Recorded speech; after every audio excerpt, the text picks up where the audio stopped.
Just sign the papers, dear. You get nothing, and I get everything. Actually, sir, she just inherited the entire company. Wait, sole heir? This can't be!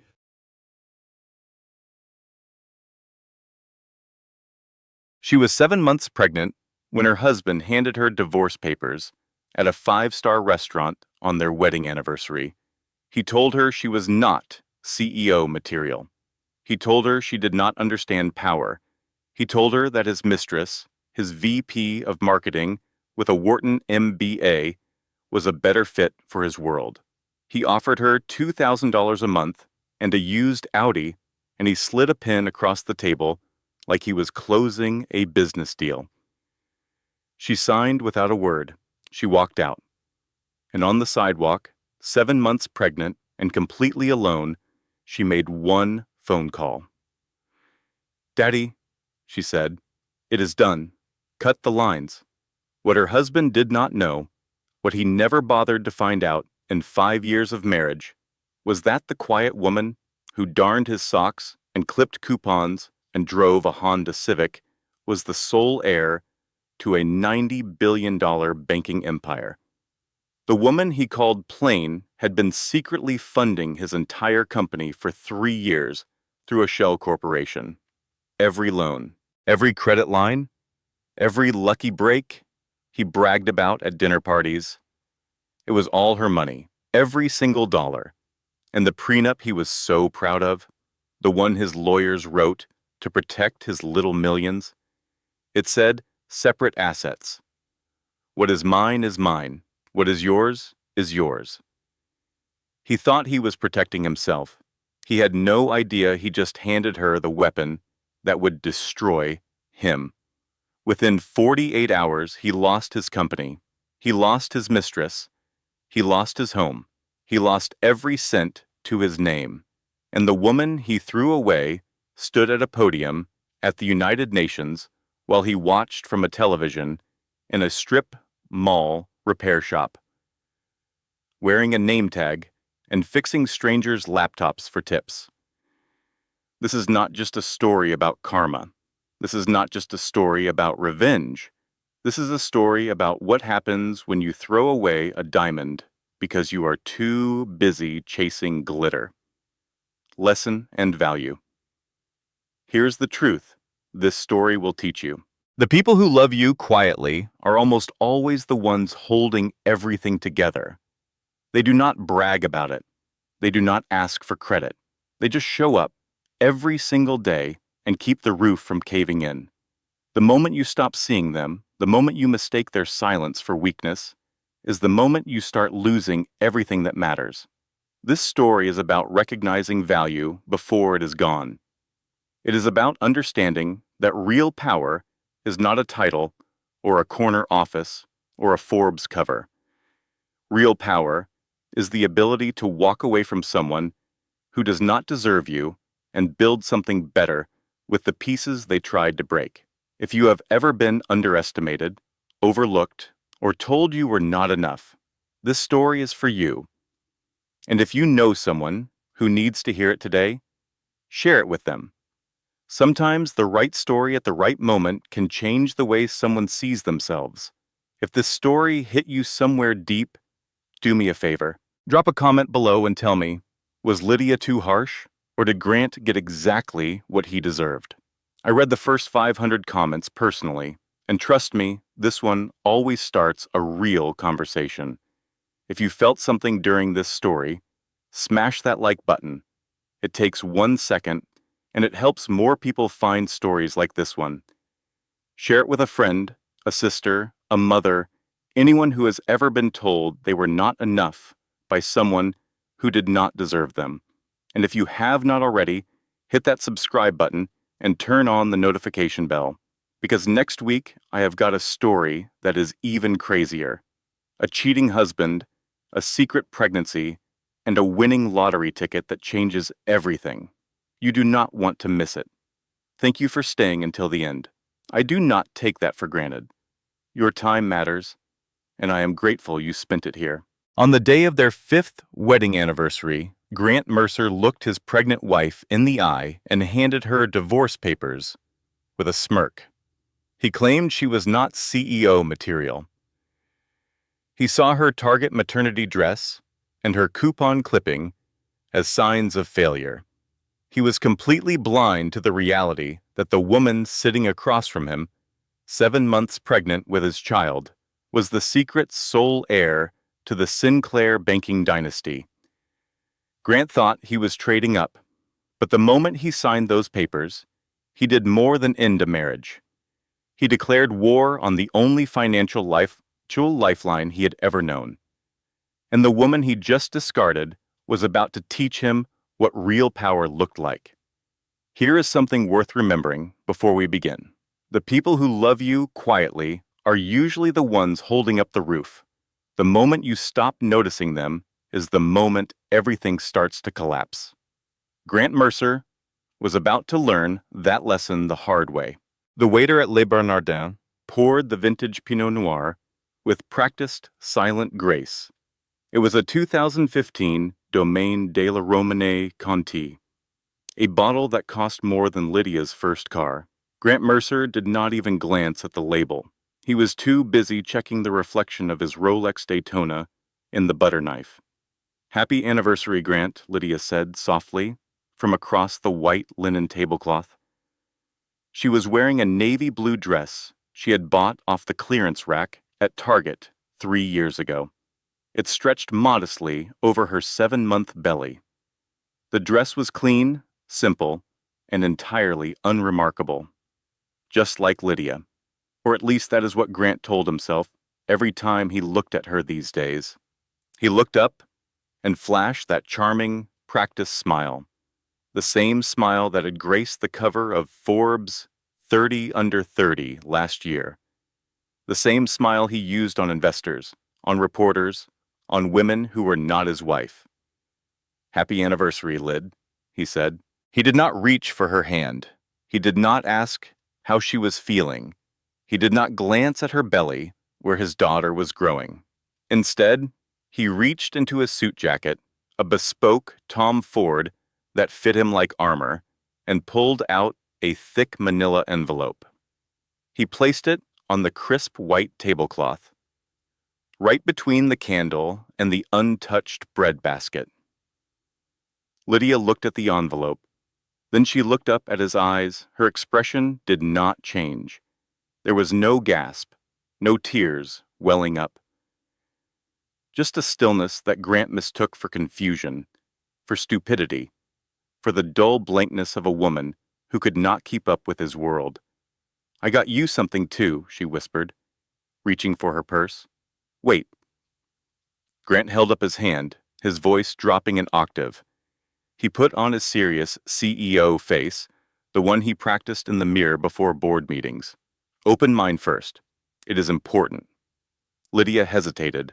Her hand hovered over her battered leather tote bag. Slowly, she picked up the envelope. She slid a finger under the flap and pulled out the document.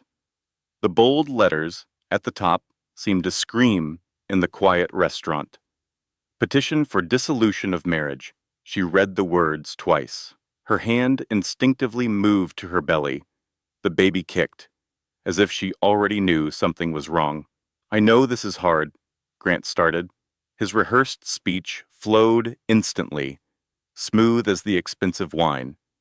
"But look at us, Lydia. We are in different worlds now. When we met, I was coding in a garage, eating ramen noodles. Now Mercer Technologies is about to go public.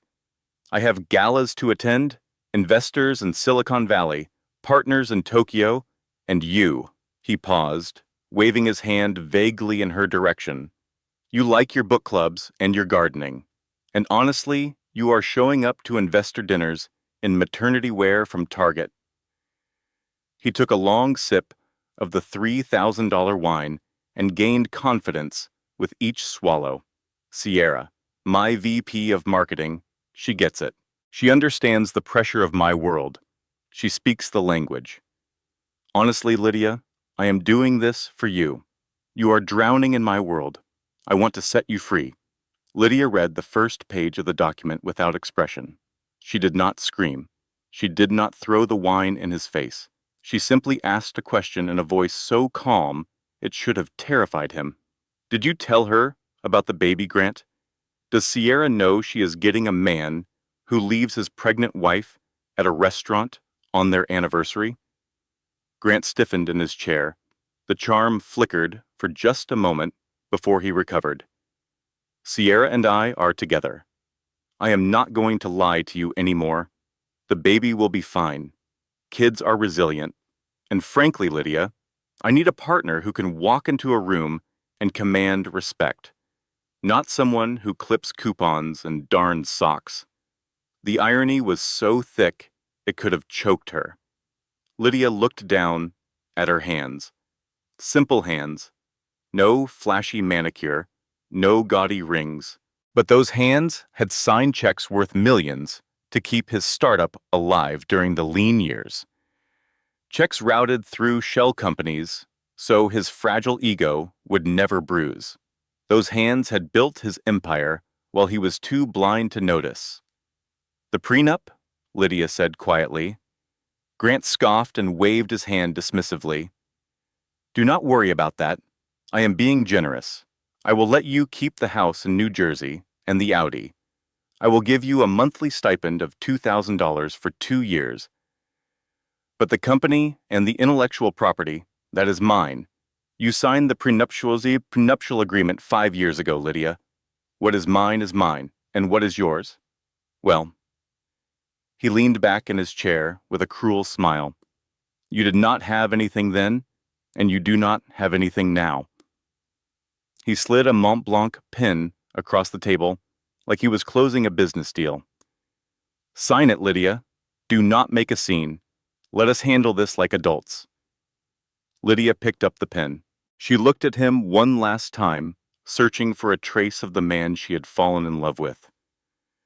The humble dreamer in the garage who just wanted to change the world with his code. He was gone, replaced by this hollow suit who thought he was a king because he had a few million in venture capital funding. Okay, she whispered. She flipped to the back page and signed her name with a steady hand. Lydia Mercer. Grant let out a breath he did not know he was holding. He snatched the papers back and checked the signature like a banker verifying a deposit. Thank you. You are doing the right thing. Lydia stood up. She was careful with her balance, one hand on the table, the other on her belly. She did not touch her food. She did not touch her wine. She had not been able to drink it anyway. 7 months pregnant. But Grant had ordered it for himself. He always did. I was going to give you my gift, she said. Her voice was stripped of emotion, flat as still water. Oh yeah? What was it? Grant asked. He was already texting Sierra under the table. His thumbs moved fast across the screen. She is signing now. Went smooth. Champagne tonight? I was going to tell you that my father's coming to town to meet you, Lydia said. Arthur wanted to discuss the Series B funding personally. He was going to write you a check. Grant laughed, a harsh barking sound that made the couple at the next table flinch. Your dad? The retired mechanic from Ohio? Lydia, I am looking for $50 million, not an oil change. Give him my best, though. Tell him I said hi. Lydia smiled. But it was not the warm, gentle smile Grant was used to seeing. This smile was cold, controlled, terrifying. It was a smile Grant had never seen on her face before. And if he had been paying attention, if he had been looking at her instead of his phone, it would have stopped him cold. Goodbye, Grant, she said. She turned and walked out of the restaurant. Her heels clicked steadily on the marble floor. She did not hurry. She did not stumble. She moved with the quiet dignity of a woman who had just made a decision that would reshape both of their lives forever. As she stepped onto the busy Manhattan sidewalk, the noise of taxis and pedestrians swallowing her whole, she pulled her phone from her purse and dialed a number she had not called in 5 years. Daddy? She said into the phone. Her voice cracked for the first time all evening. It is done. You can cut the lines. On the other end of the line, Arthur Sinclair, a man whose name made Wall Street bankers sweat, whose handshake was worth more than most countries' budgets, set down his glass of bourbon and said 2 words. About time. The packing took less than 2 hours. Grant stayed at the Four Seasons that night, naturally, with Sierra. So Lydia had the house to herself. It was a sprawling modern mansion in Alpine, New Jersey, cold and gray and filled with furniture that a designer had picked out because Grant wanted the house to look like a magazine spread. Everything was sharp angles and polished concrete. It never felt like a home. It felt like living inside a showroom where someone had forgotten to include any warmth. Lydia did not take the jewelry Grant had bought her. Those were guilt gifts, a diamond bracelet for the birthday he missed, earrings for the anniversary he forgot, a necklace for the time. She found Sierra's lipstick on his collar, and he told her she was imagining things. She did not take the designer maternity clothes he had forced her to wear to charity galas. Dresses that cost $4,000 apiece and made her feel like a mannequin. She packed her old jeans, her worn-out college hoodies, the locket her mother had given her before she passed away, a stack of dog-eared paperback novels, and most importantly, a small fireproof safe from the back of her closet. But before she went to the closet, she stopped at the room at the end of the hallway. The room she had been working on in secret for the past 3 months. The nursery. She had painted the walls herself, a soft butter yellow that reminded her of sunshine. She had assembled the crib alone on a Saturday afternoon because Grant was at a conference in Austin. Or at least, that is what he told her. She had hung a mobile of tiny silver stars above the crib and arranged a row of stuffed animals on the shelf. On the wall, she had hand-painted a small wooden sign in white letters. Baby Mercer. Lydia stood in the doorway and pressed both hands against her belly. The baby kicked again.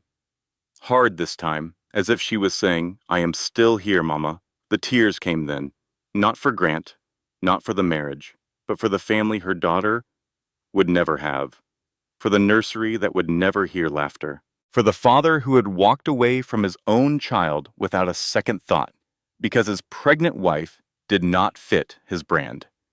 She cried for exactly 4 minutes. Then she wiped her face, turned off the nursery light, and closed the door. Her phone buzzed. It was Maggie. Margaret O'Brien. Maggie, to everyone who knew her, was Lydia's best friend since their freshman year at Columbia University. Maggie was a trauma nurse in the emergency room at Mount Sinai Hospital.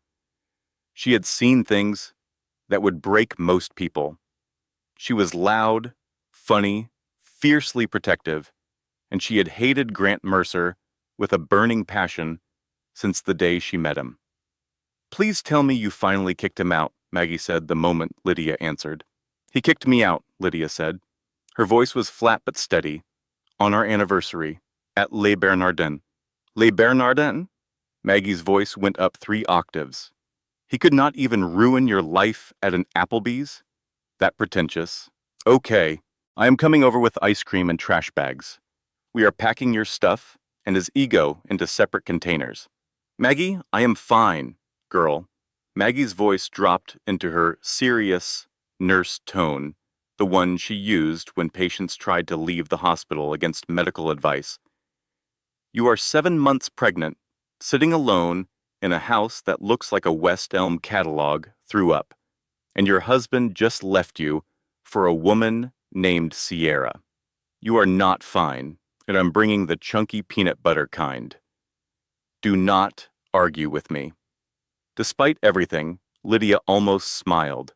Maggie could find something ridiculous in the apocalypse. Her phone buzzed again. A text from Grant. "I will send the movers for the furniture next week. Be out by noon tomorrow. Sierra wants to measure for drapes." "P.S. Tell your dad the mechanic I said. Thanks for the memories." Lydia stared at the text for a long time. Something shifted behind her eyes. It was subtle, like watching the tide go out before a tsunami. The softness drained away. The patience evaporated. What was left was something Grant had never seen because he had never bothered to look. She walked to the closet and opened the fireproof safe. Inside was not cash or diamonds. It was a stack of documents, birth certificates, trust fund deeds, a passport bearing a name she had not lost in 6 years, Lydia Sinclair. Because here's the truth that Grant Mercer never knew. The truth that would have changed everything if he had been smart enough or humble enough or decent enough to see it. Lydia Sinclair was the only daughter of Arthur Sinclair.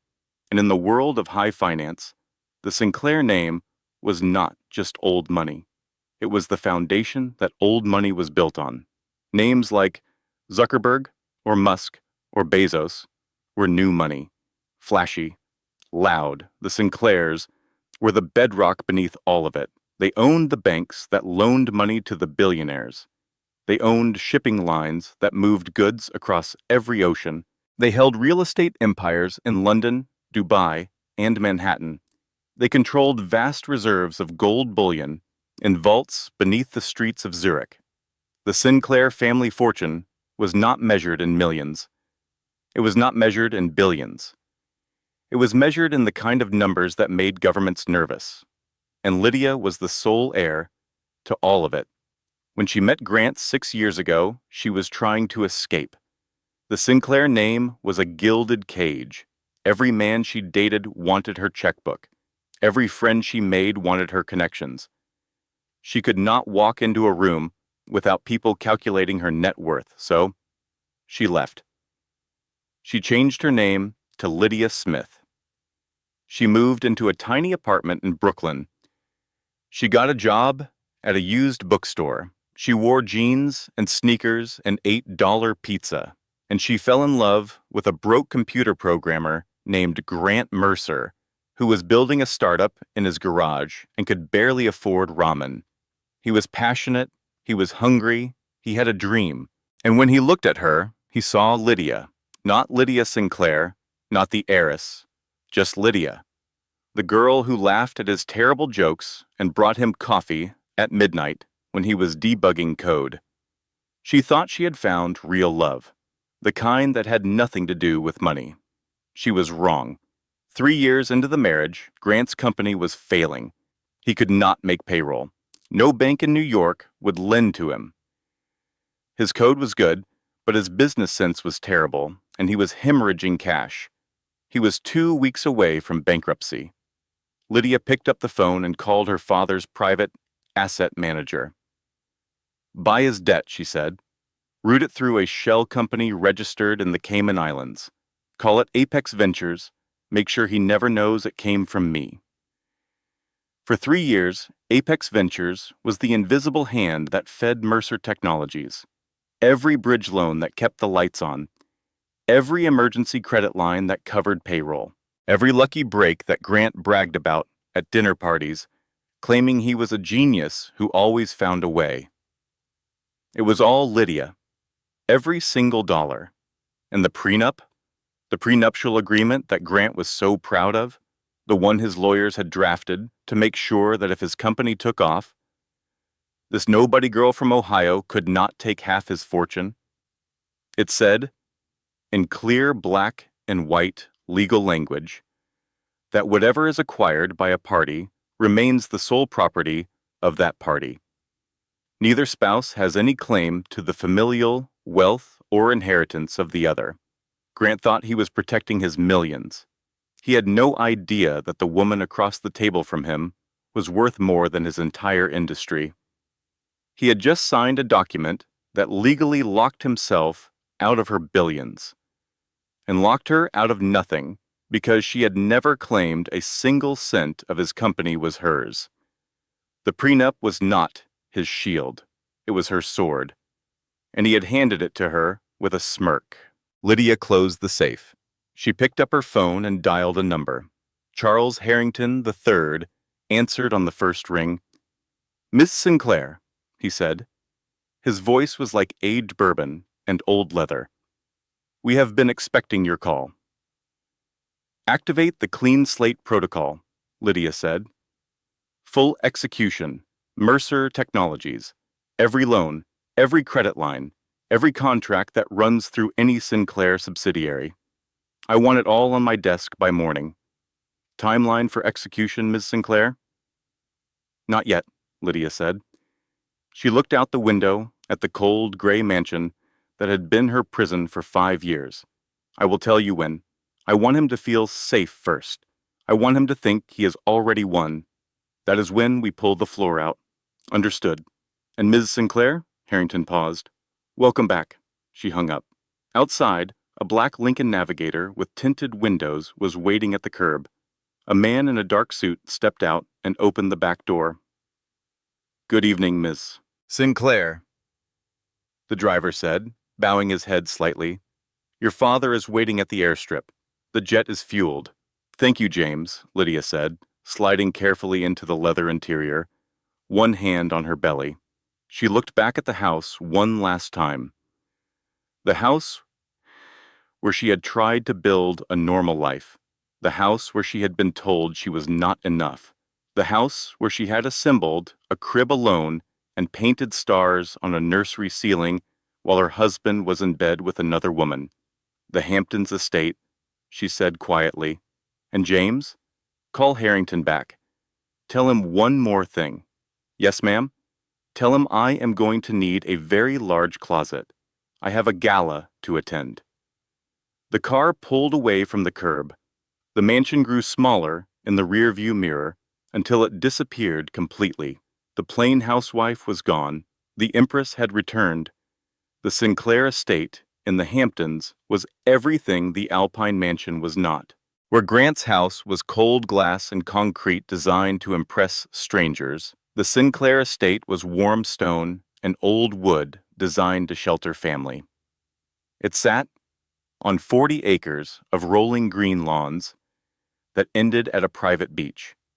The main house had 14 bedrooms, a library with floor-to-ceiling windows overlooking the Atlantic Ocean, and a kitchen where Arthur Sinclair himself still made scrambled eggs every Sunday morning. Lydia arrived after midnight. Arthur was waiting on the front porch in a flannel shirt and work boots, a glass of bourbon in his hand. He looked like what he told people he was, a retired mechanic from Ohio. The flannel was soft from years of washing. The boots were scuffed from weekends spent under the hoods of vintage Ferraris in his workshop. But the watch on his wrist cost more than most people's houses, and the phone in his pocket had the personal numbers of 3 sitting presidents.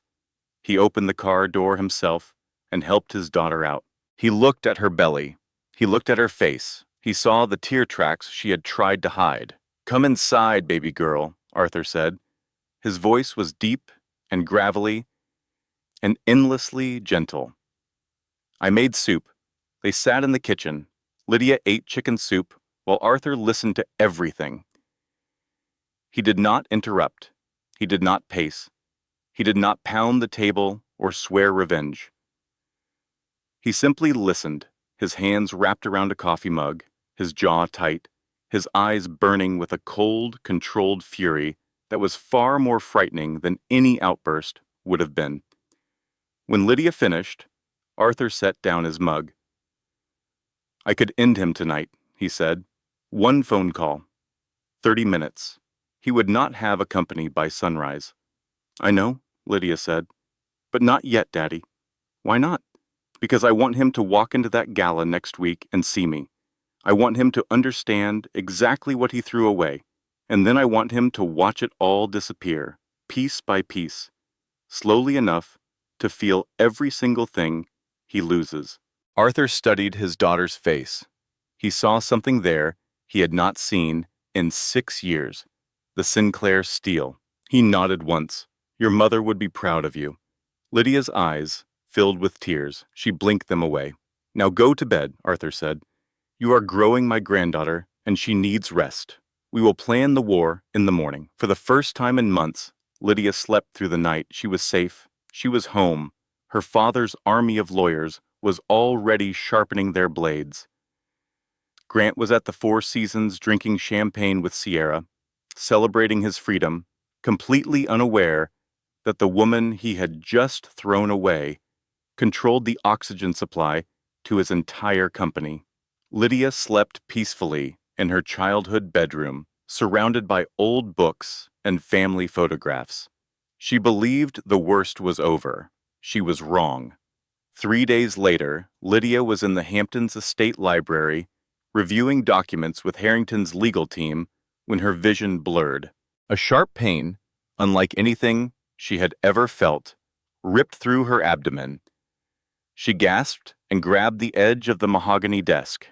"Ms. Sinclair?" Harrington looked up from his papers. "Something is wrong," Lydia whispered. She looked down. Blood. Bright red blood soaking through her dress and pooling on the leather chair. The next 90 minutes were a blur. James drove 110 miles per hour to Southampton Hospital. Arthur sat in the back seat holding Lydia's hand while she screamed. The medical team was waiting at the emergency entrance because Arthur Sinclair had called the hospital director personally and told him to have every specialist in the building ready, or he would buy the hospital and fire everyone in it. The diagnosis came from Dr. Ruth Campbell, a no-nonsense obstetrician with 30 years of experience and gray hair pulled into a severe bun. "Placental abruption," Dr. Campbell said, her voice calm but serious. "The placenta has partially separated from the uterine wall. It was triggered by extreme stress. Lydia, your blood pressure is dangerously high. If we cannot stabilize you in the next 24 hours, we may need to deliver at 30 weeks. Your baby would likely survive, but there would be significant risks." Lydia lay in the hospital bed, hooked up to monitors and IV drips, listening to the steady rhythm of her baby's heartbeat on the fetal monitor. That sound was the only thing keeping her from falling apart. Each small, rapid thump was her daughter saying, "I am still here. I am fighting. Fight with me." Maggie arrived 4 hours later, still in her scrubs from a 12-hour shift at Mount Sinai. She had driven 90 miles without stopping. "I broke about 14 traffic laws getting here," Maggie announced, dropping her bag in the corner and pulling up a chair next to Lydia's bed. "So, if I get arrested, you are posting bail. Also, your dad's security team tried to pat me down at the gate. I told them I am an ER nurse and I know 7 ways to make a man cry. They let me through."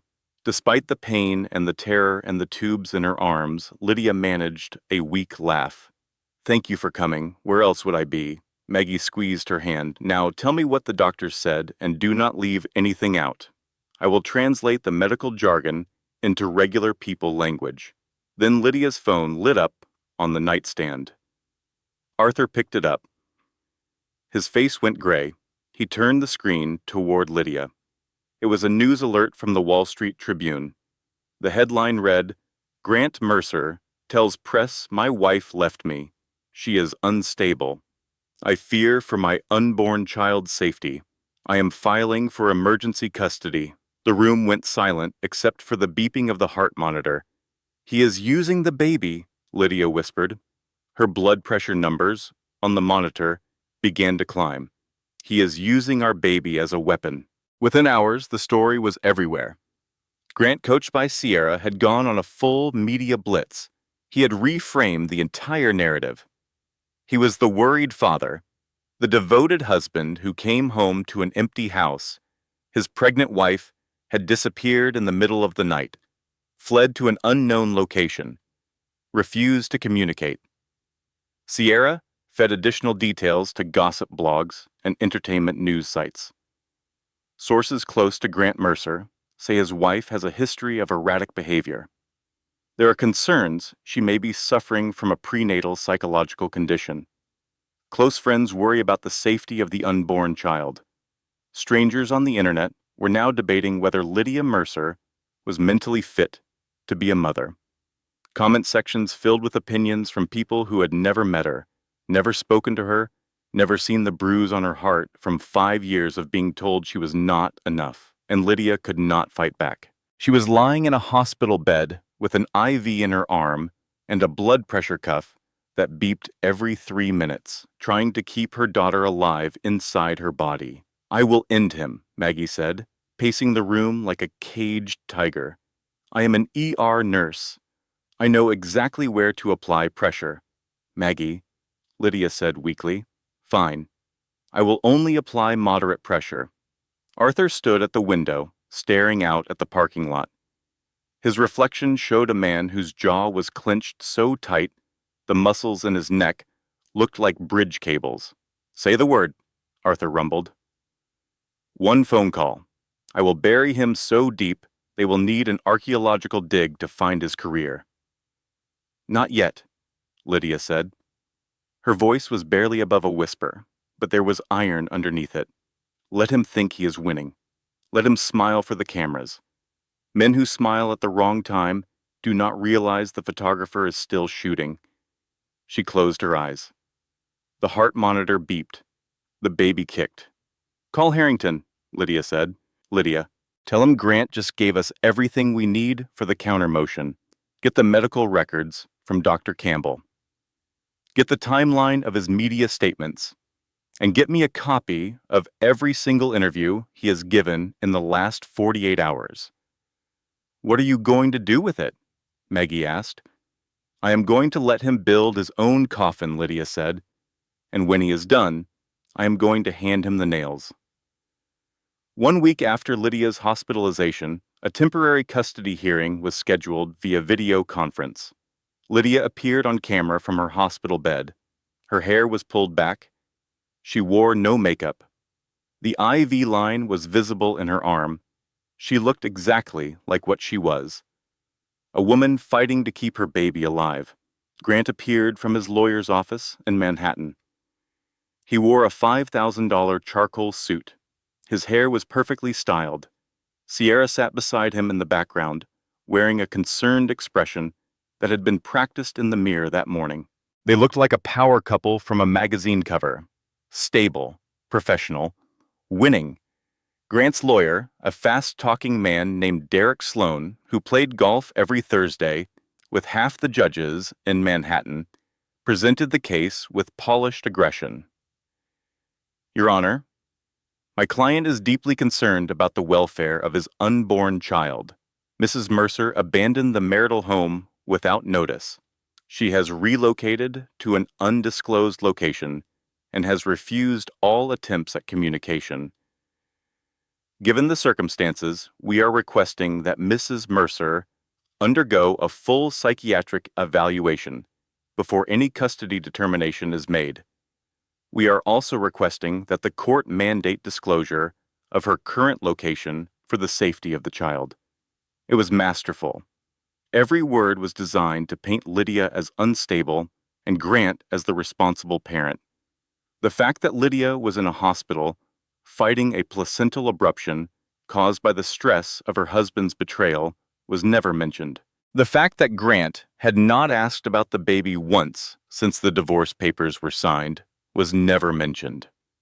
The fact that Sierra had been sleeping with Grant for the better part of a year while Lydia was pregnant was never mentioned. On Lydia's side of the screen, Charles Harrington III sat in a chair next to her bed. He was calm, unhurried. He had a leather briefcase beside him that contained enough financial documents, wire transfers, and communication records to end Grant Mercer's career, reputation, and freedom in about 15 minutes. But Lydia had told him to wait. Harrington presented a minimal defense. He noted that Lydia was under medical care. He requested additional time. He was polite, measured, and deliberately underwhelming. Because Lydia was not trying to win this hearing, she was letting Grant win it. The judge, an older man named Harold Whitfield, who had indeed played golf with Derek Sloan on multiple occasions, ruled predictably. He ordered Lydia to submit to a psychiatric evaluation within 14 days. He did not order Grant to do Anything. Grant sat back in his chair and smiled directly at the camera. It was a small smile, satisfied, superior. Lydia saw it. He smiled, she whispered after the video connection ended.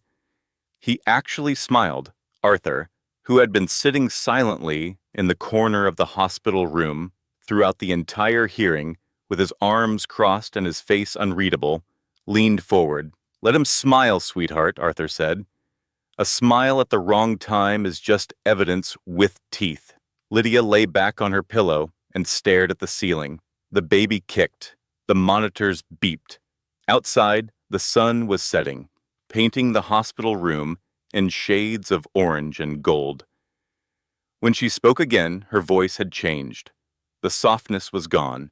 The patience was gone. What remained was steel wrapped in silk. "Daddy, call the jet. Cancel your trip to Paris. I am handling this myself. The doctor said you need rest." I do not care what the doctor said. He used my baby to call me crazy on national television. He smiled about it. I am going to that gala next week, and I am going to look him in the eye, and then I am going to take everything he has, slowly, so he feels every single thing he loses. Arthur Sinclair looked at his daughter. He saw her mother in her eyes, the same fire, the same patience, the same terrifying calm before the storm. He nodded. "I will call the pilot." Maggie, who had been sitting in the corner reading a medical journal and pretending not to eavesdrop, looked up. "I am coming too," Maggie said. "Someone needs to make sure you eat something that is not revenge for dinner." Lydia almost smiled. Almost. "Bring the emerald dress," she said. "Which one? The one that makes me look like a pregnant goddess of war." Maggie grinned. Now that is the Lydia I have been waiting to see. Over the next 7 days, the Hamptons estate transformed into a command center. Lydia stabilized. The baby was safe for now, though Dr. Campbell warned that stress remained the primary danger. Lydia ignored the warning. She had a war to plan.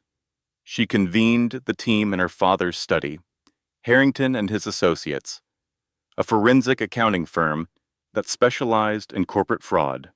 Arthur's personal intelligence team, former federal agents who now worked in the private sector. And Maggie, who contributed nothing to the legal strategy, but provided continuous emotional support in the form of sarcastic commentary and an endless supply of baked goods from the Hamptons' best bakery.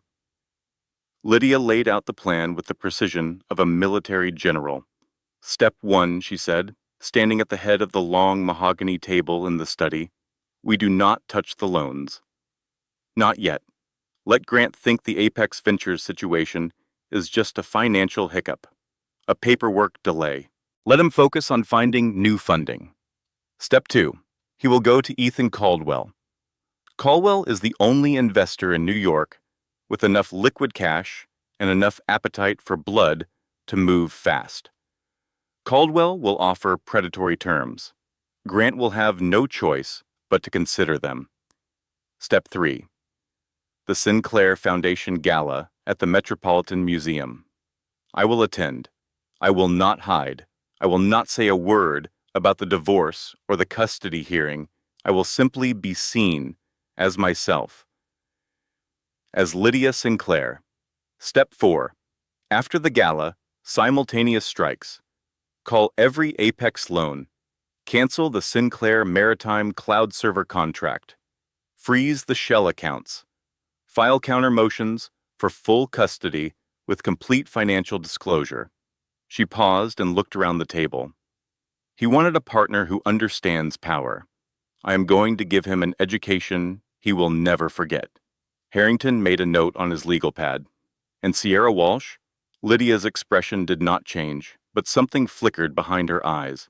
"I am glad you asked," she said, "because Sierra is not just a mistress. She is something much worse, and Grant has no idea." She slid a folder across the table. Inside were printed emails, wire transfer records, and encrypted file logs. "Our forensic team found this last week," Lydia continued. Sierra Walsh has been copying Mercer Technologies' proprietary AI algorithm and selling it to Caldwell Holdings through an offshore intermediary. She has been doing it for 6 months. Grant's golden girl is not just sleeping with him behind my back. She is stealing his life's work and selling it to his worst enemy. The room went quiet. Does Grant know? Harrington asked.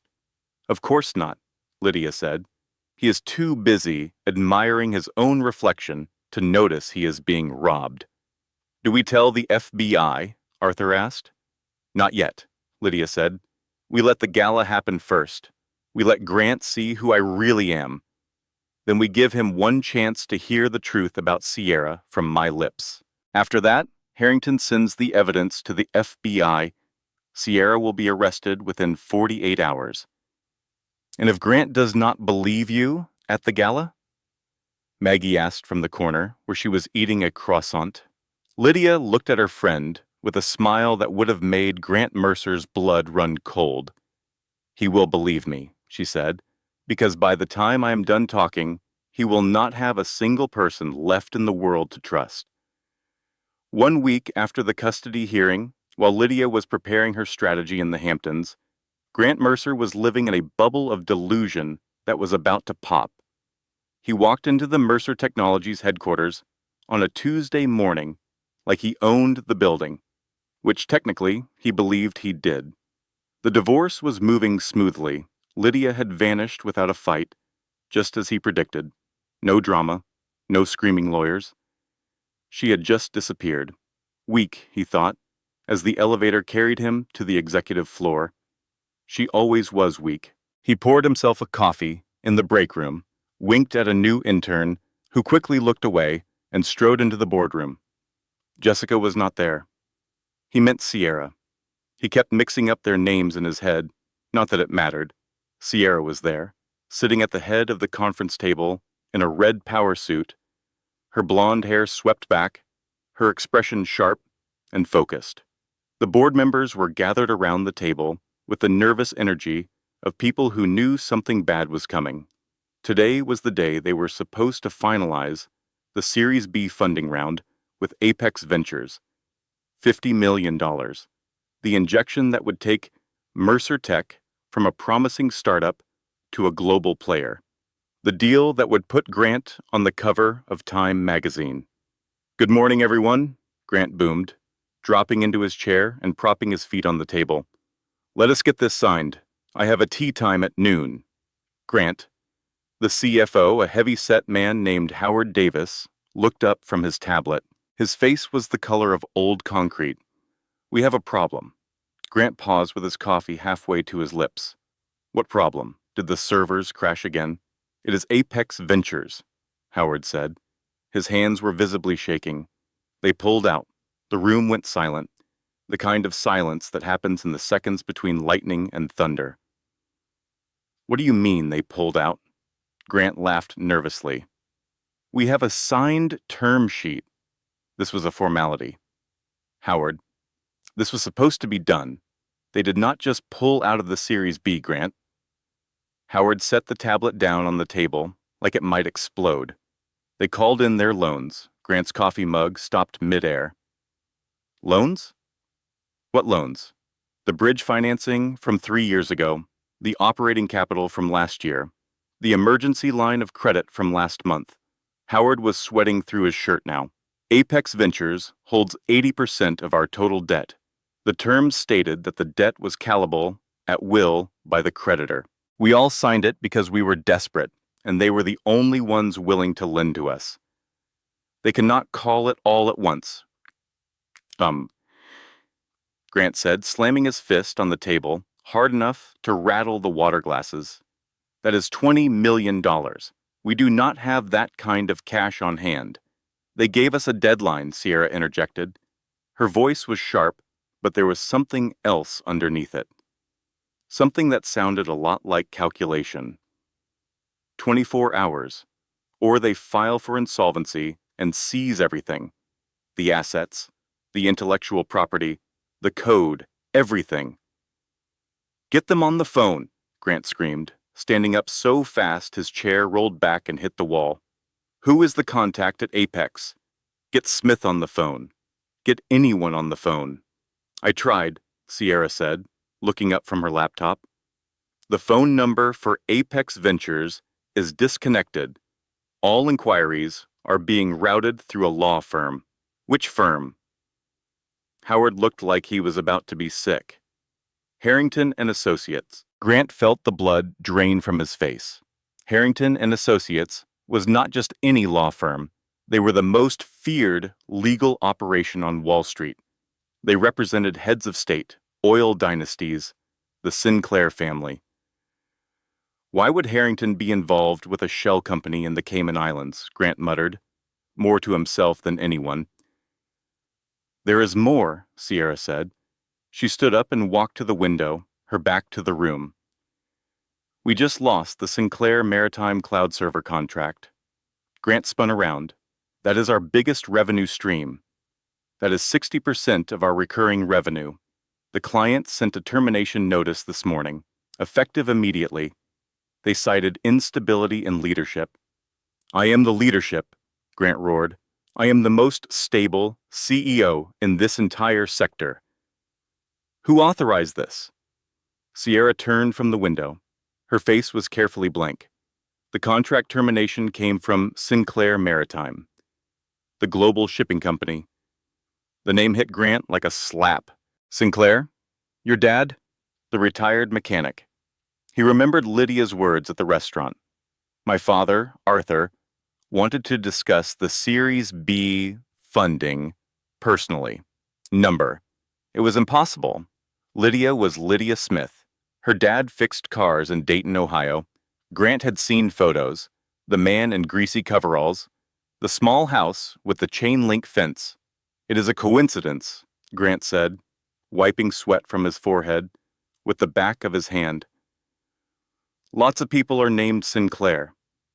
That is like saying everyone named Ford is related to Henry Ford." "Look, we fixed this. We need a new investor. Fast." "Who?" Howard asked. His voice was hollow.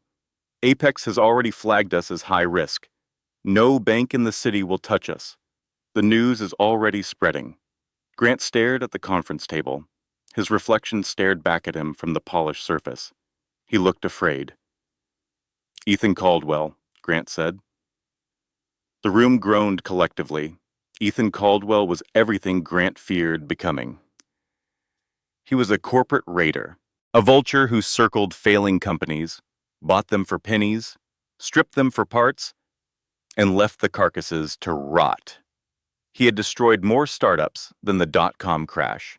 He was also Grant's sworn enemy from their days at Wharton Business School, where Ethan had beaten Grant for every academic honor and then mocked him about it at every alumni event since. "He is the only one with liquid cash who can move fast enough," Grant said, buttoning his jacket and straightening his tie as if armor could be made from silk. "I will go to him myself. I will offer equity, a lot of it. We just need to survive the week." "Grant," Sierra said, and for a moment, just a moment, something crossed her face that looked almost like guilt. "If you go to Caldwell, he will eat you alive." "I do not have a choice," Grant snapped, "unless you have $20 million in your Prada handbag. Sit down and let me handle this." Sierra's eyes narrowed, the first visible crack in the paradise Grant thought he had built. Grant stormed out of the office and into the elevator. He pulled out his phone and dialed Ethan Caldwell's number. It rang twice. Well, well. Ethan's smooth, mocking voice slid through the speaker like honey laced with poison. "Grant Mercer, to what do I owe the pleasure? Finally ready to admit my algorithm is better than yours?" "I need a meeting," Grant said, trying to sound authoritative. Tonight, I am afraid I am busy." Ethan's voice dripped with amusement.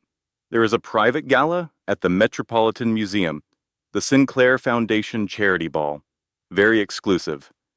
Old money, real money, the kind of money that does not need to advertise on Instagram. But I suppose I could get you a guest pass. If you are willing to ask nicely. Grant gritted his teeth. I will be there. Wonderful. Wear a tuxedo.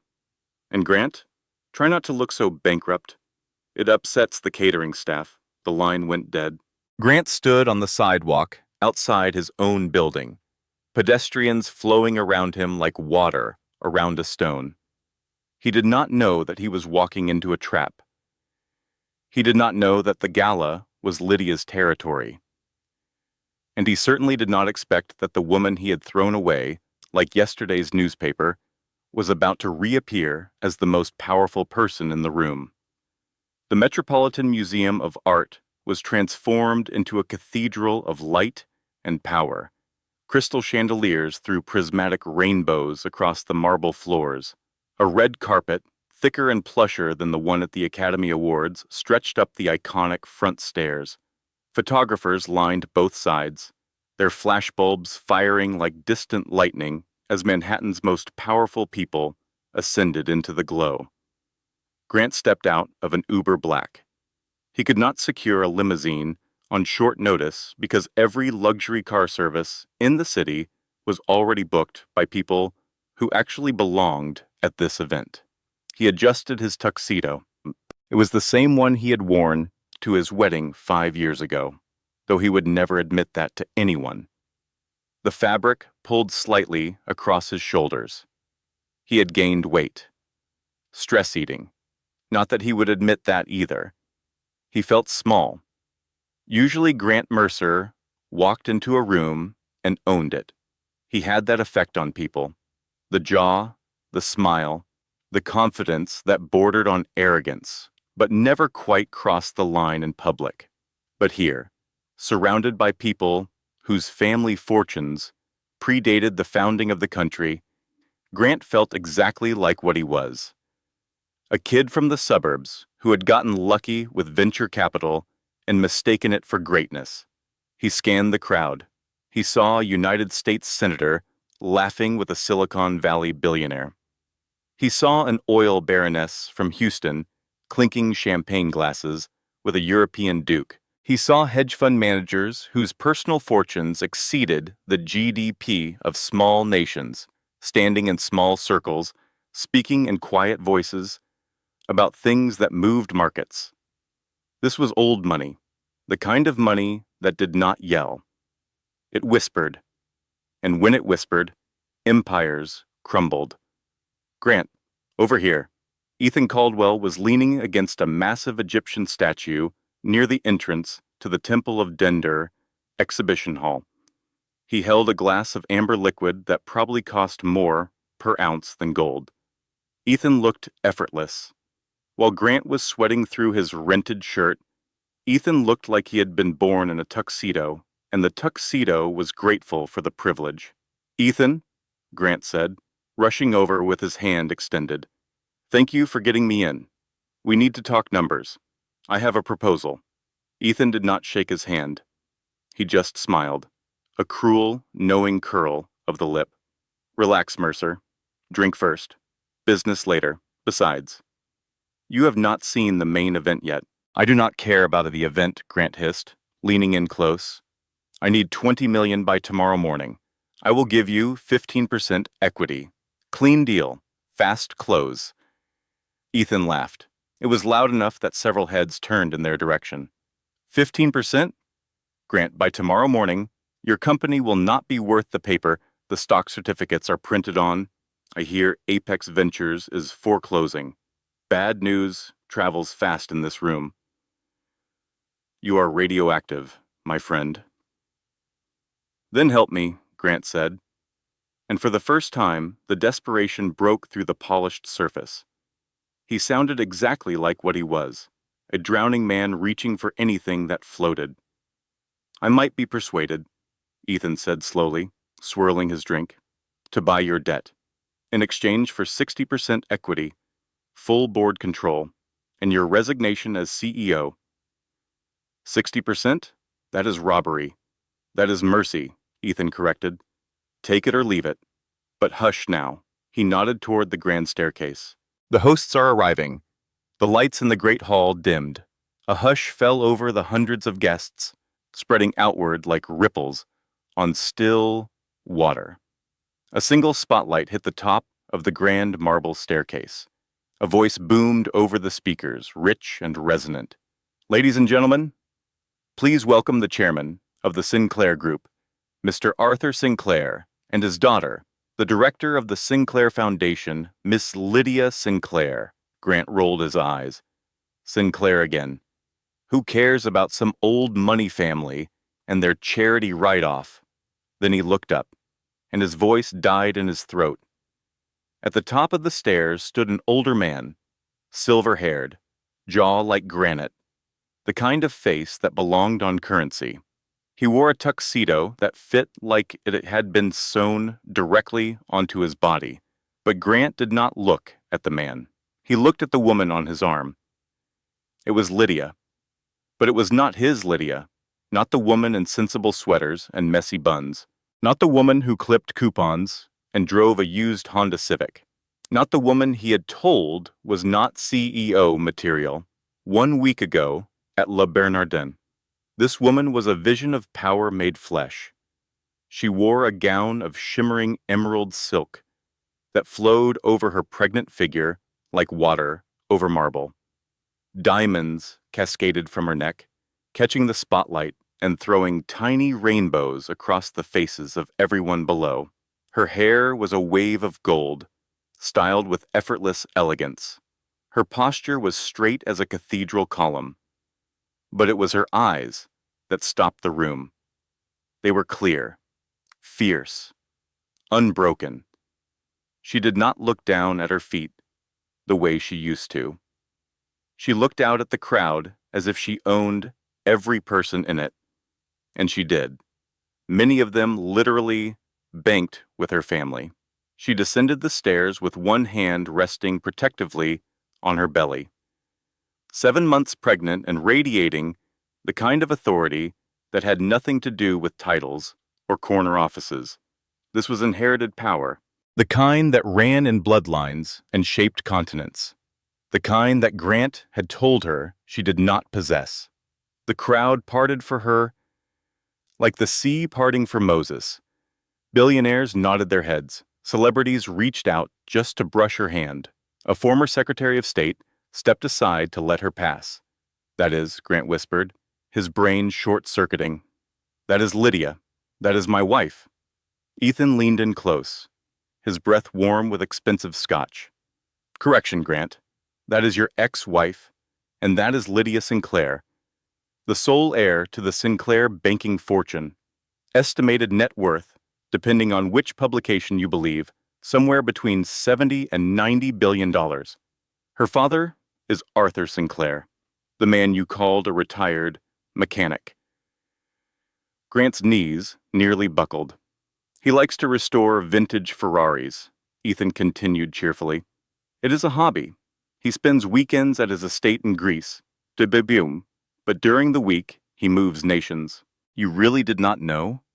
Grant watched as Lydia reached the bottom of the stairs. She stopped. She scanned the room, slowly, like a queen surveying her court, and then her eyes locked onto Grant's. For one long, endless second, the rest of the room disappeared. It was just the two of them, separated by 30 feet of marble floor and a chasm of choices that could never be uncrossed. Grant expected her to look away, to be embarrassed maybe, or perhaps sad. The old Lydia would have looked down at her shoes. Instead, she smiled. It was not a warm smile. It was not a kind smile. It was the smile of a woman who had spent 5 years hiding her power to protect a man who did not deserve it, and who had finally stopped hiding. Grant pushed through the crowd. He did not think. He could not think. His brain was running calculations at impossible speed, rewriting everything he knew, searching desperately for an angle. She is rich. She is powerful. I can fix this. We are not technically divorced yet. The papers, did the judge finalize them? Maybe there is still time. Maybe I can charm my way back in. I have done it before. I can do it again.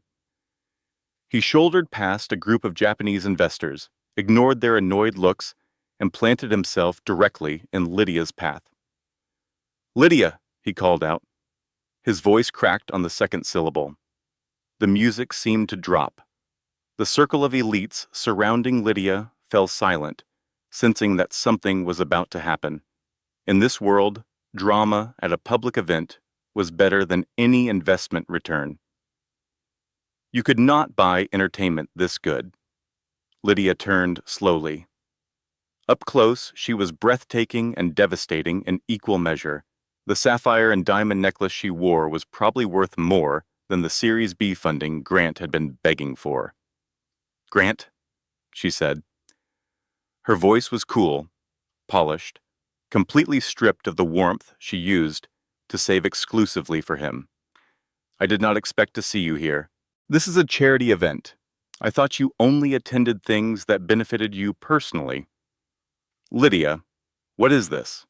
Grant gestured wildly at her dress, at the room, at her father standing 5 feet behind her, with the protective intensity of a man who could buy and sell countries before breakfast. "Why did you not tell me?" "Tell you what?" She raised one perfect eyebrow.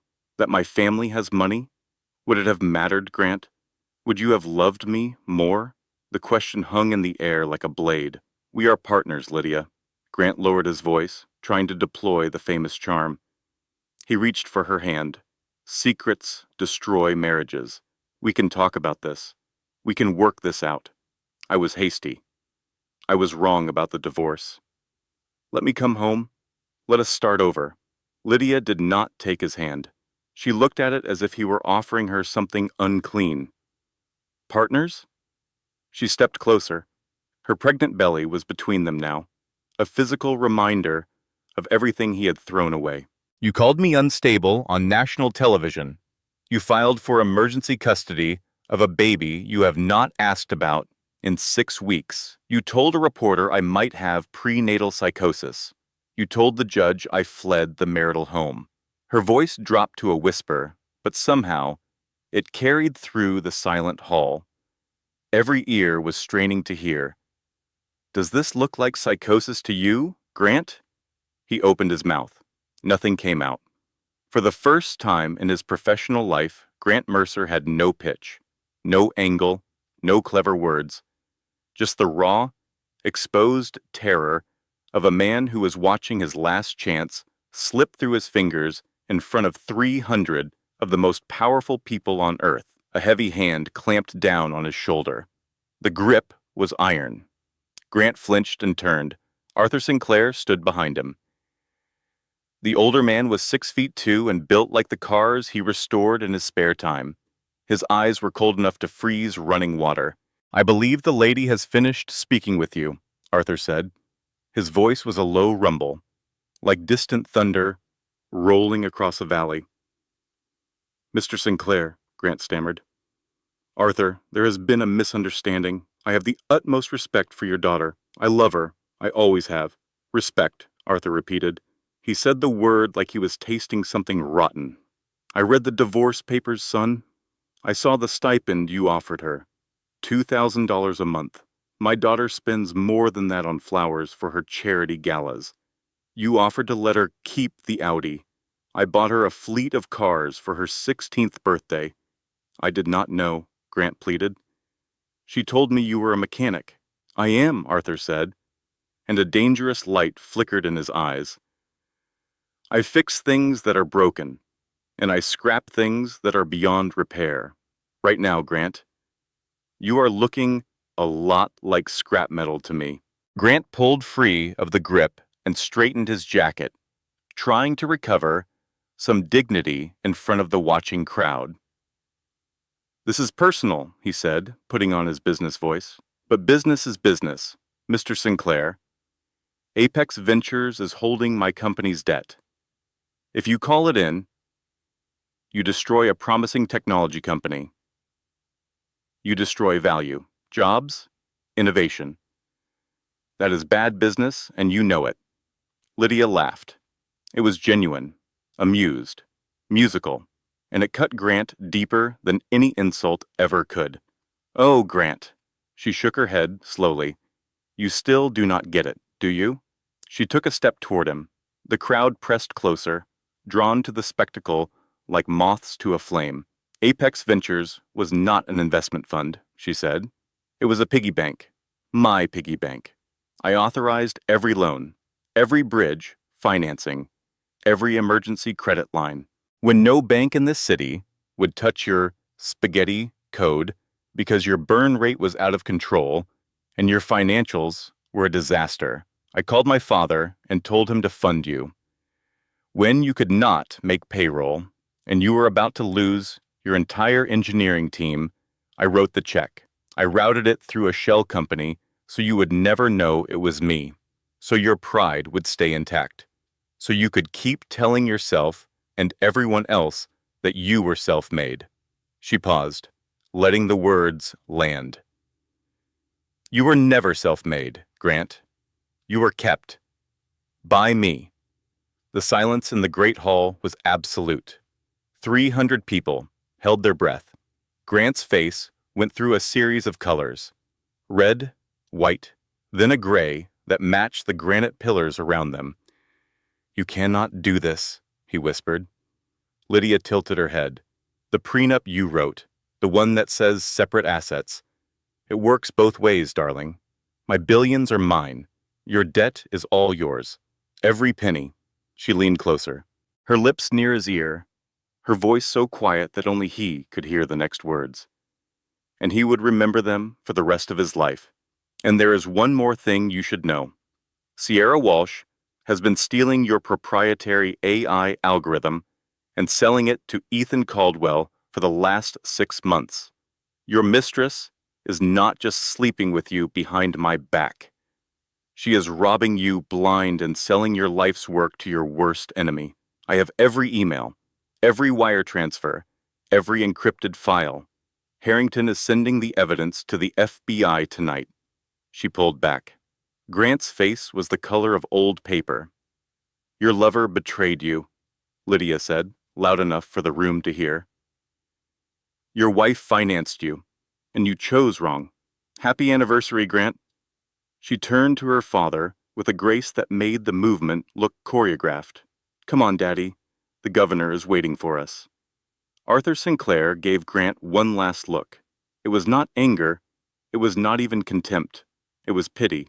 The kind of pity you feel for something that used to work, but is now beyond fixing. Then they walked away, and the crowd closed behind them like water filling the space where a stone had sunk. Grant stood alone in the center of the hall. The photographers, realizing they had just witnessed something extraordinary, turned their cameras on him. Flashbulbs erupted in his face like tiny explosions. He looked across the room for an ally, any ally. He saw Ethan Caldwell leaning against a pillar, raising his glass in a mocking toast. Ethan mouthed 2 words, 60%, but even that lifeline was gone now, and they both knew it. Grant realized, with the slow, sick clarity of a man watching his own car crash in slow motion, that 60% was a fantasy. He was not going to get a deal. He was not going to save the company. He was going to lose everything. And the woman who could have saved him, the woman who had saved him for years without him ever knowing, was walking away from him for the last time. And she was doing it in emerald silk, with diamonds in her hair and their daughter in her belly, looking more powerful than he had ever been or ever would be. The fall of Grant Mercer did not happen with a whimper. It happened with the deafening roar of a landslide.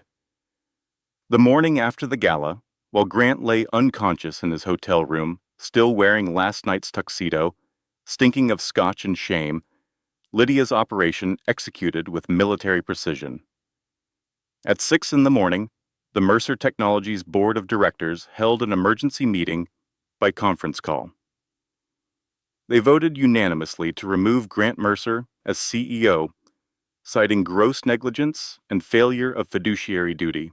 The vote took 11 minutes. At 7:30, Apex Ventures formally called in all outstanding loans, $20 million, due immediately.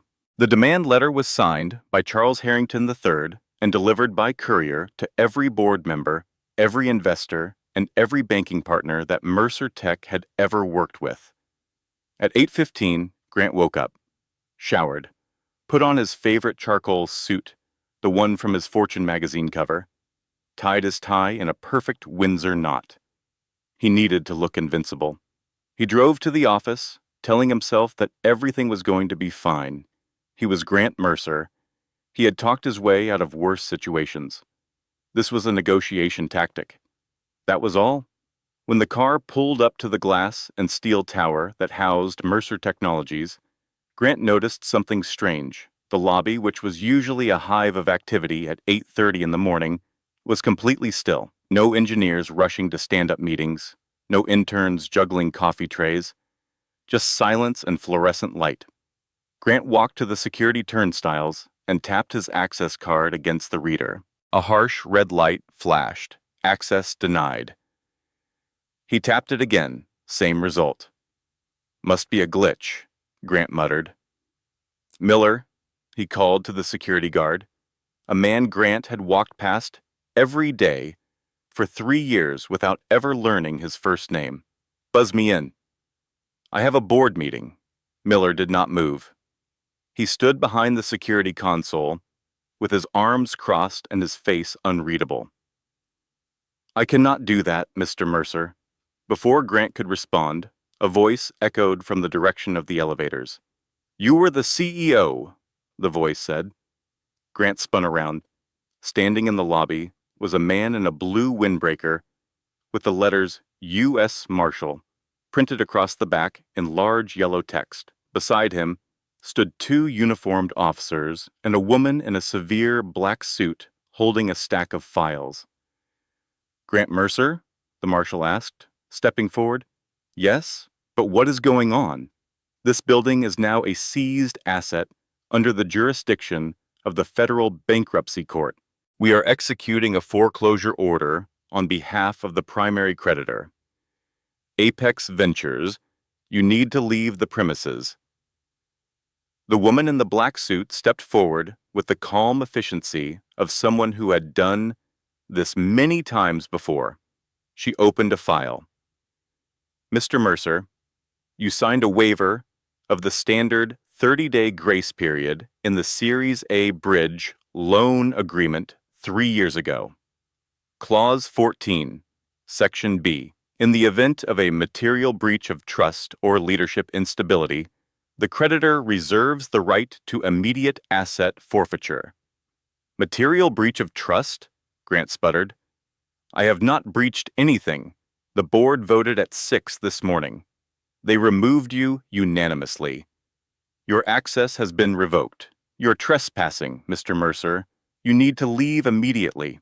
Grant looked up at the mezzanine level. A small crowd of employees had gathered, looking down at the scene. He expected outrage. He expected loyalty. He expected someone to run down and defend him. Instead, he saw relief. He saw whispered conversations. He saw a developer he had screamed at last week for a minor code error taking a photograph with his phone. They were not mourning their fallen leader. They were watching the show. Grant stumbled out of the building and onto the sidewalk. He needed Sierra. She was the fixer. She would know what to do. He pulled out his phone and dialed her number. The number you have reached is no longer in service. He tried the office line. Dead. He opened his email. Login failed. Account disabled. Then he looked down the block and saw Sierra standing by a loading dock at the side entrance of the building. She was not panicking. She was not looking for him. She was directing movers, checking inventory on a tablet, standing tall with a calm authority that Grant recognized because he had taught it to her. Jessica, he screamed, sprinting toward her. He did not even realize he had used the wrong name. Sierra. She turned. She saw him running, disheveled and desperate.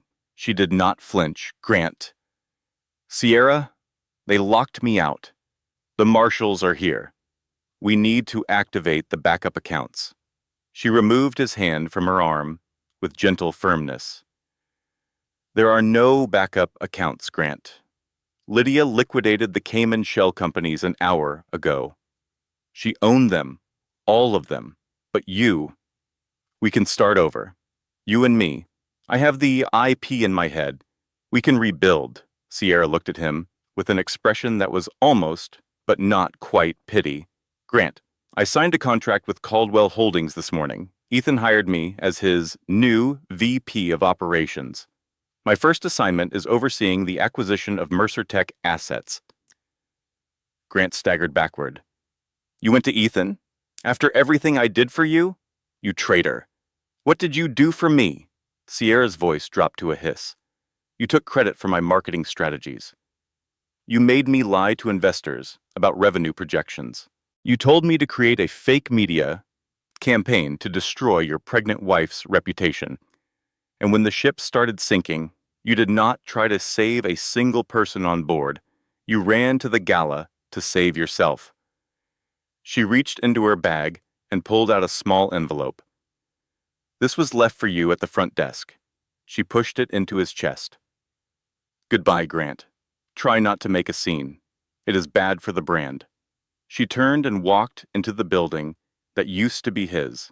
Grant tore open the envelope with shaking hands. It was a letter from his bank. Notice of insufficient funds. He checked his banking app. The screen was simple and devastating. Checking account, negative $4,200. Overdraft, savings account, $0. Investment portfolio, frozen by court order. At 6 that evening, FBI agents arrived at Sierra Walsh's apartment in Tribeca. They found encrypted hard drives containing the complete Mercer Technologies AI algorithm, along with wire transfer records showing payments from Caldwell Holdings totaling $1.4 million. Sierra was arrested on charges of corporate espionage, theft of trade secrets, and wire fraud. She called Grant from the federal holding facility. He did not answer. She called Ethan Caldwell. He sent her to voicemail. By 10 that night, Grant Mercer was standing in the rain outside the Alpine mansion with his belongings and garbage bags on the lawn. The landlord had changed the locks. Grant climbed over the fence, tearing his suit pants, and sat in the mud next to the black plastic bags that contained the wreckage of his life. He had one option left, one desperate, final hope. He dialed Lydia's number. A man's voice answered, "This is Charles Harrington, Senior Counsel for Ms. Lydia Sinclair." "To whom am I speaking?" "This is her husband," Grant shouted over the rain. "Put her on the phone. I need to talk to my wife, Mr. Mercer." Harrington's voice was dry as old paper. "Mrs. Sinclair is unavailable. She is currently en route to a private medical facility for prenatal monitoring. She gave strict instructions that any communication from you be directed to my office. I do not want a lawyer. I want Lydia. Tell her I am sorry. Tell her I made a mistake. Tell her I love her. I have nothing. I am on the street in the rain. She cannot do this to me. Mr. Mercer." Harrington's tone held no sympathy. Ms. Sinclair anticipated this call. "She asked me to relay a message should you reach out." Grant gripped the phone so hard his knuckles turned white. "What? Does she want to meet?" "She asked me to remind you of the conversation you had at La Bernardine on your anniversary. You told her that you needed a partner who understood power. Miss Sinclair hopes you are finally learning what true power feels like. It is not a title, Mr. Mercer. It is not a corner office or a Forbes cover. It is the ability to shape reality. She has shaped hers, and now she has shaped yours." Harrington paused. "The divorce decree will be finalized on Monday. The terms of the prenuptial agreement, the agreement you insisted upon, will be strictly enforced. Full custody has been awarded to Ms. Sinclair based on her financial stability. Your documented media campaign against her during a high-risk pregnancy, and the arrest of your associate, Ms. Walsh. You will receive supervised visitation rights, pending a financial stability review. Please, Grant whispered, do not call this number again. Good night, Mr. Mercer. The line went dead. Grant sat in the mud, surrounded by garbage bags, rain running down his face, staring at a phone screen that flickered once and then went black as the battery died. The massive iron gates of the mansion he could no longer enter towered above him, locking him out of the paradise he thought he deserved. He was finally free, just like he asked, and it cost him everything. Here is something most revenge stories will not tell you. Winning does not always feel like winning. Sometimes justice feels like grief, and that is okay. You do not have to be happy about being strong. You just have to keep being strong until the happiness catches up. Lydia Sinclair learned this the hard way. After the gala, after the legal victories, after the FBI arrested Sierra and the courts awarded full custody of her unborn daughter, after every headline declared her the winner, after the world saw her as the triumphant heiress who had crushed her unfaithful husband. After all of it, Lydia went back to the Hamptons estate and sat alone in the nursery she was building for her baby, and she cried, not tears of triumph, tears of grief. She cried for the marriage she had wanted, for the father her daughter deserved. For the 5 years she had spent pretending to be less than she was, dimming her own light, hiding her own name, hoping that love would be enough to make a real life with a man who was too blinded by his own reflection to see the woman standing right in front of him. Maggie found her on the nursery floor at midnight, surrounded by tiny yellow onesies and unassembled furniture. You won, Lydia, Maggie said softly, sitting down on the floor beside her. Then why does it feel like losing? Because you are grieving the life you wanted, not the life you had, the life you imagined, the one where he came home and helped you paint this room and held your hand at the doctor's appointments and cried when he heard the baby's heartbeat for the first time. That life never existed, Lydia, but you loved the idea of it, and losing an idea you loved is still loss. Lydia leaned her head on Maggie's shoulder. When does it stop hurting? I am an ER nurse, not a fortune teller. But if I had to guess, I would say it stops hurting right around the time you stop hoping he will change. Which, if you are anything like most women I know, will be about 6 months from now, on a random Tuesday, when you are eating cereal and you suddenly realize you have not thought about him all day. Lydia laughed through her tears. A small, broken, beautiful sound. What if it takes longer than 6 months? Then I will be here on month 7 with more ice cream. 8 weeks later, in the maternity ward of New York Presbyterian Hospital, Lydia Sinclair gave birth to a 7-pound, 4-ounce baby girl, Eleanor Rose Sinclair. Named after Lydia's mother, Eleanor, who had died when Lydia was 22. The mother who had taught her that strength was not about being loud. It was about knowing who you were and never apologizing for it. The delivery room was quiet, warm, private. Arthur Sinclair stood by the window, his hands clasped behind his back, trying very hard to look composed and failing completely. When the nurse placed Eleanor in his arms for the first time, his hands trembled. These were hands that signed deals worth billions. Hands that shook the hands of presidents and prime ministers, and they trembled holding a 7-pound baby. She looks like your mother, Arthur whispered, his voice cracking. She looks like herself, Lydia said from the bed, exhausted and radiant. Maggie was in the corner, still wearing her scrubs, because she had run straight from her shift at Mount Sinai. She looks like she is already planning world domination, Maggie said. Definitely a Sinclair. The months that followed were not a montage of triumph. They were slow and messy and real. Lydia moved into the Hamptons estate permanently. She hired a nanny, but insisted on doing the night feedings herself. She started running the Sinclair Foundation full-time, focusing on maternal health programs and financial literacy for women leaving abusive relationships. She did not date. She did not go to galas. She wore yoga pants and no makeup, and spent her evenings reading board books to a baby who could not yet understand the words, but seemed to love the sound of her mother's voice. She was healing, slowly, in the way that real healing happens. Not with a dramatic speech or a symbolic gesture, but with the quiet, repetitive act of choosing to get up every morning and build something better.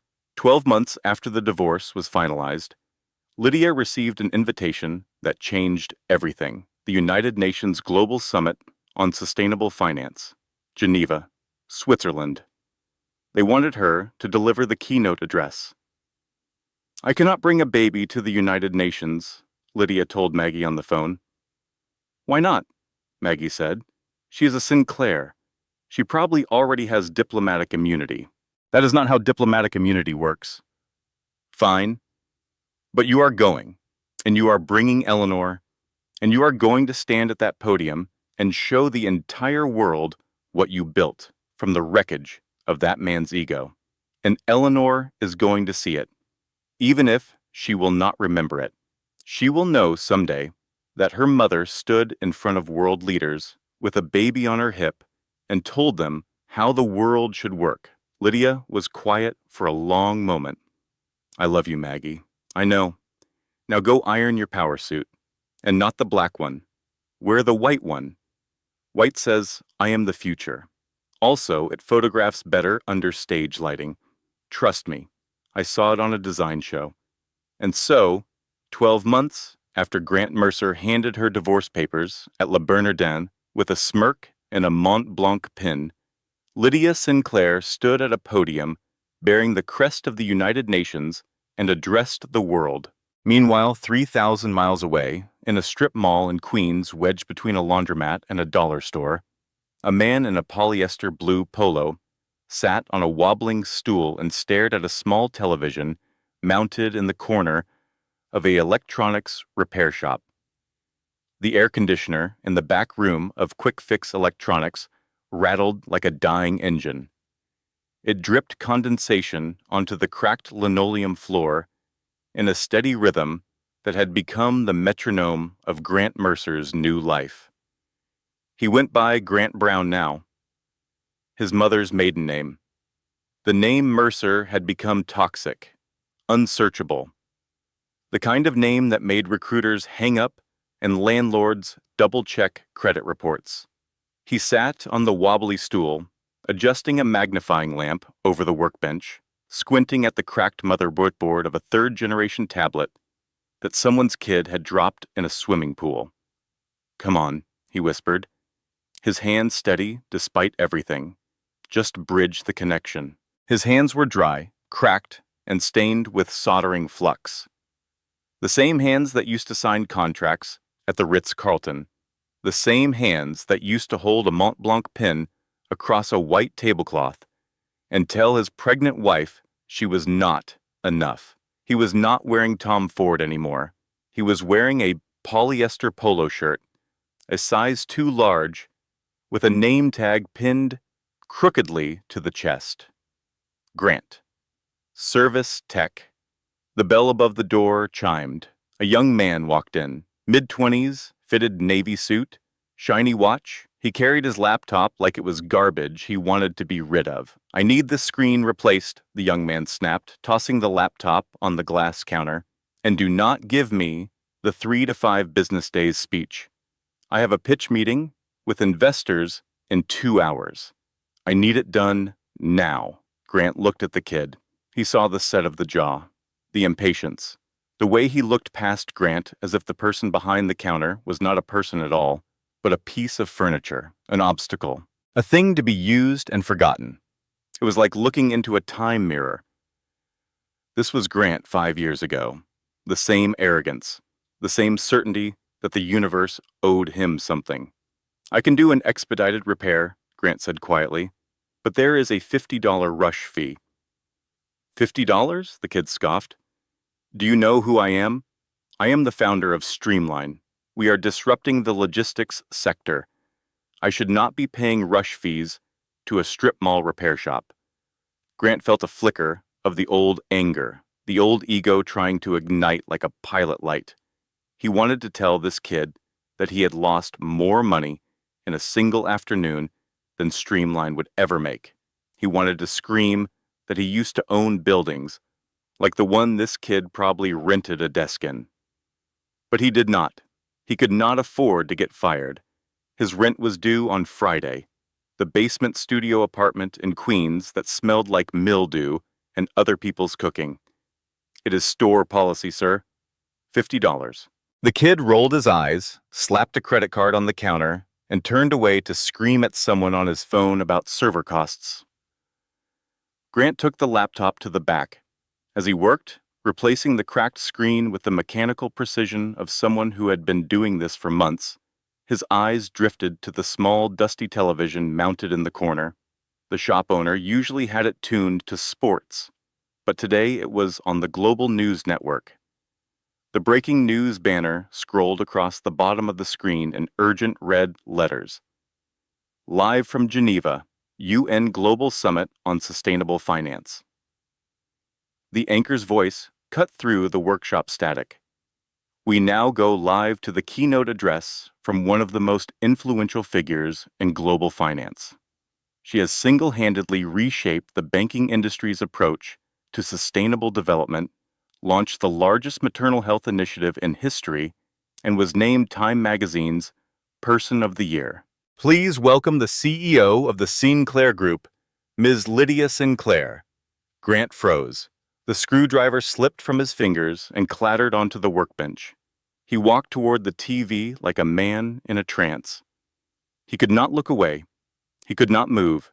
He could not breathe. There she was, Lydia. She stood at a podium emblazoned with the United Nations crest bathed in soft white light. She wore a white power suit that radiated authority. Her hair was styled in elegant waves. Her eyes were clear and focused, and alive, in a way Grant had never seen during their marriage. But it was more than the clothes or the stage or the title. It was her presence. She stood at that podium like she had been born to stand there. Like every moment of her life, every secret she had kept, every tear she had shed, every night she had spent alone in a cold mansion waiting for a husband who was never coming home, had been leading to this exact moment. We cannot build a future on debt and ego, Lydia said into the microphone. Her voice was steady and warm and carried the weight of someone who was not performing, but speaking from the deepest part of herself. True value comes from stability, from patience, from nurturing what is real rather than chasing what is shiny. I know this because I spent 5 years learning what happens when you pour everything you have into someone who can only see their own reflection. The camera panned across the audience. World leaders, tech billionaires, Nobel laureates. Royalty from 4 different continents. They were all leaning forward, all listening, all captivated by the woman Grant Mercer had told was not CEO material. The camera shifted to show a man sitting in the front row. He was tall, with broad shoulders and a kind, intelligent face. He was not wearing a flashy suit. He looked like a college professor who had accidentally wandered into the United Nations and decided to stay. His name was Dr. James Thorne, Nobel Prize-winning physicist, author of 4 books on quantum mechanics and 2 on poetry, a man who had won the highest honors the scientific world could offer and who still rode a bicycle to work every morning. He was watching Lydia with an expression that Grant recognized instantly because it was the one thing he had never been able to fake. It was love, real love, the kind that did not need to announce itself or prove itself or perform for an audience. It just existed, quiet and steady and unshakable. Grant's boss, an older man named Sal who chewed on toothpicks and read the newspaper during slow hours, wandered up behind him. "She is something, isn't she?" Sal said, nodding at the TV. "They say she is going to be the first trillionaire who gives it all away, building hospitals, schools, clean water systems." And see that guy sitting next to her, the tall one? Grant could not speak. His throat had closed. That is Dr. James Thorne. They just got engaged. I read about it in the paper last week.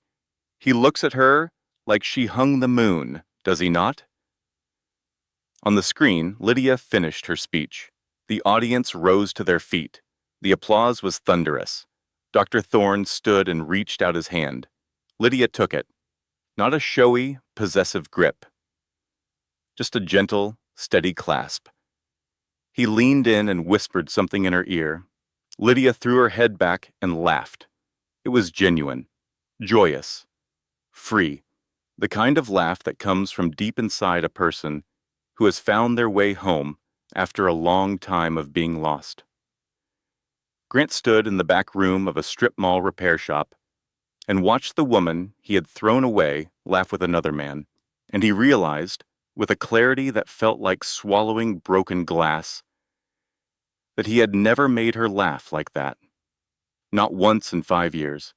He had bought her diamonds and designer dresses. He had taken her to 5-star restaurants and flown her on private jets.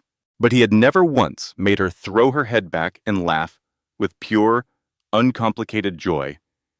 Because he had never tried. Because he had never really seen her.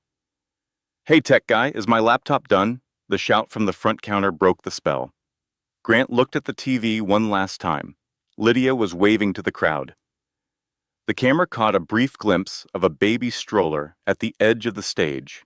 Eleanor, his daughter, a daughter he had supervised visitation rights for once a month in a sterile family court center with a social worker watching from across the room. He had seen Eleanor 3 times. She had his mother's eyes and Lydia's smile, and she cried every time he held her because she did not know who he was.